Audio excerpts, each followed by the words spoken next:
Leçon 3.7, diviser des nombres fractionnaires. Ce que j'aime beaucoup avec cette partie de la leçon, c'est qu'il n'y a rien de nouveau. Nous allons faire la même chose exacte que ce qu'on a déjà appris à faire avec la division, sauf cette fois-ci, nous avons des nombres fractionnaires. Si nous avons 4 et 2 cinquièmes divisés par 1 et 1 demi, ce que nous cherchons, c'est combien de 1 et 1 demi est-ce que j'ai dans mon 4 et 2 cinquièmes, comme on a déjà fait avec les autres. Alors, pour commencer, je vais les mettre en fractions impropres. Voilà. Ensuite, en fractions avec des dénominateurs communs. C'est la même chose que j'ai fait dans la leçon 3.6. Quand j'utilise ma droite numérique, je veux des dénominateurs communs pour me faciliter la vie. Si vous regardez la droite numérique, vous allez voir que c'était déjà préparé avec des dixièmes. Alors 10 dixièmes, c'est 1, 20 dixièmes, 2, etc. Je vais de 0 à 44 dixièmes. Alors 40 est ici. Et 1, 2, 3, 4. Là, ça c'est 44 dixièmes, ou 4 et 4 dixièmes. Et je veux savoir combien de 15 dixièmes est-ce que j'ai dans ça.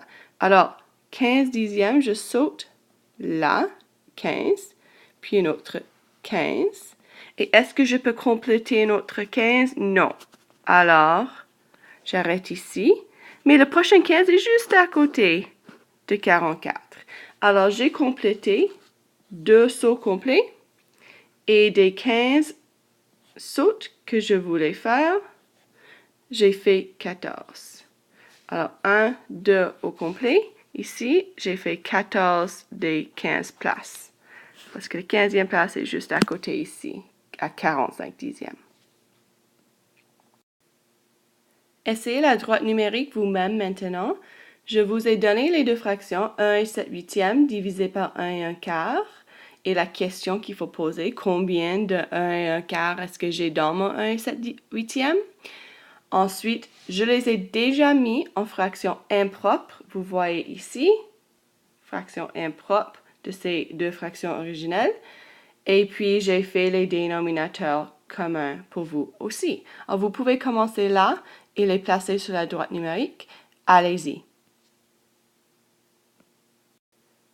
D'accord, j'ai divisé ma droite numérique en huitièmes, car j'ai 15 huitièmes divisé par 10 huitièmes.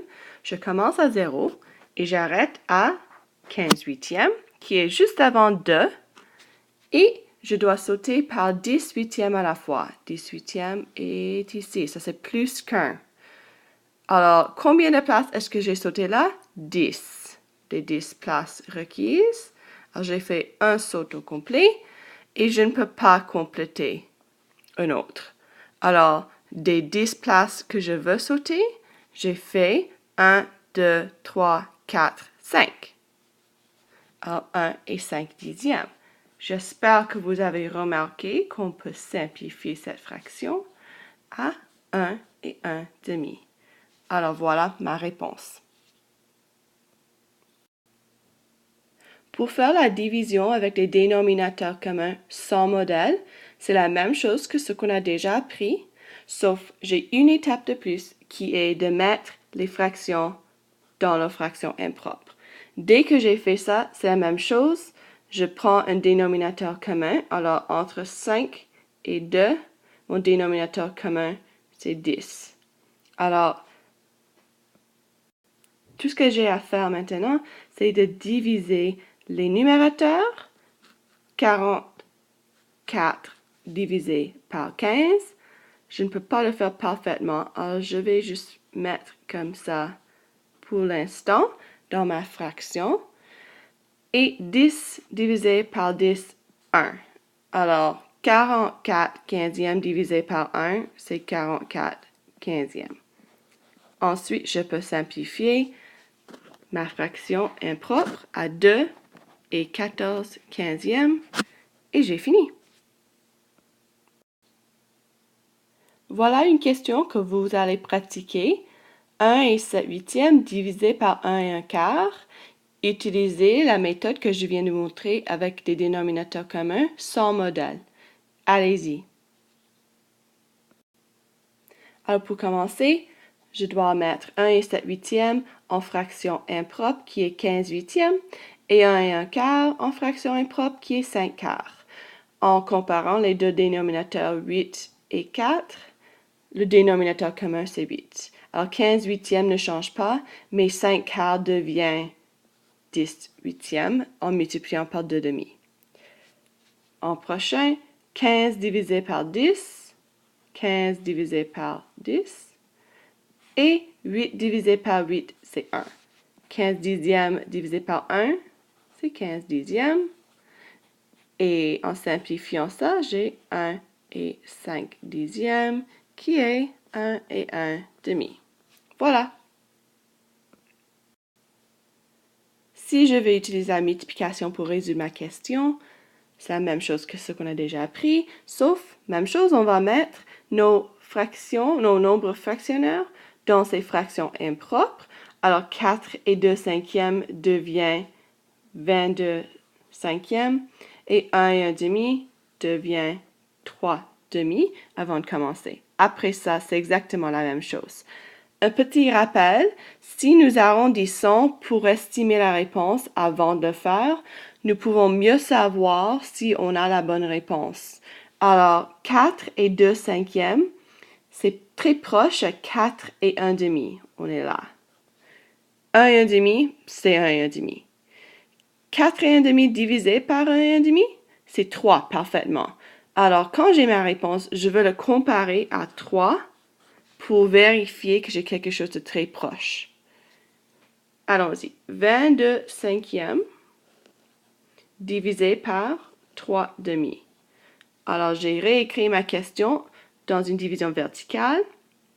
Je vais travailler avec le dénominateur en multipliant par son inverse, qui me donne 6 sixièmes, qui est 1. Voilà, j'ai fini avec la partie dénominateur.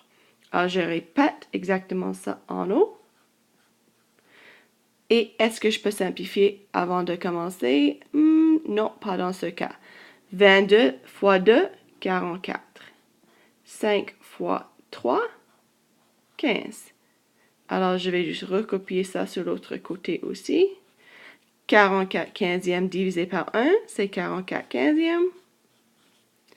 Et en simplifiant ça, j'ai 2 et 14 quinzièmes. Alors, regarde ma réponse. 2 et 14 quinzièmes, c'est presque un autre, alors c'est presque 3. Comparons-la.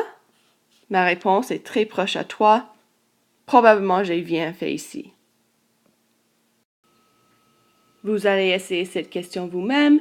N'oubliez pas d'arrondir avant de commencer pour faire une estimation. Comme ça, on peut comparer votre réponse.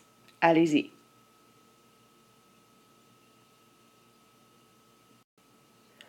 « 1 et 7 huitièmes arrondis, c'est à peu près 2. 1 et 1 quart, on peut l'arrondir à 1 ou 1 et 1 demi, mais pour nous simplifier la tâche, je l'ai arrondi à 1. 2 divisé par 1, c'est 2.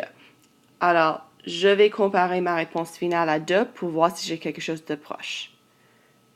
Ensuite, les fractions impropres de ces nombres fractionnaires, 1 et 7 huitièmes devient 15 huitièmes, 1 et 1 quart devient 5 quarts. J'écris ma question 15 huitièmes divisé par 5 quarts en division verticale.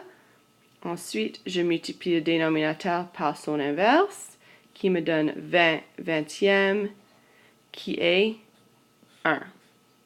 Je répète la même chose en haut. Est-ce que je peux simplifier avant de commencer? Absolument, je peux. Le 4 et le 8, ça devient 1 et 2. Le 15 et le 5 deviennent 1 et 3. Alors, j'ai 3 fois 1 en haut, qui est 3. 2 fois 1 en bas, qui est 2. Regardez comment ma multiplication était beaucoup plus facile. 3 demi, je vais recopier ici.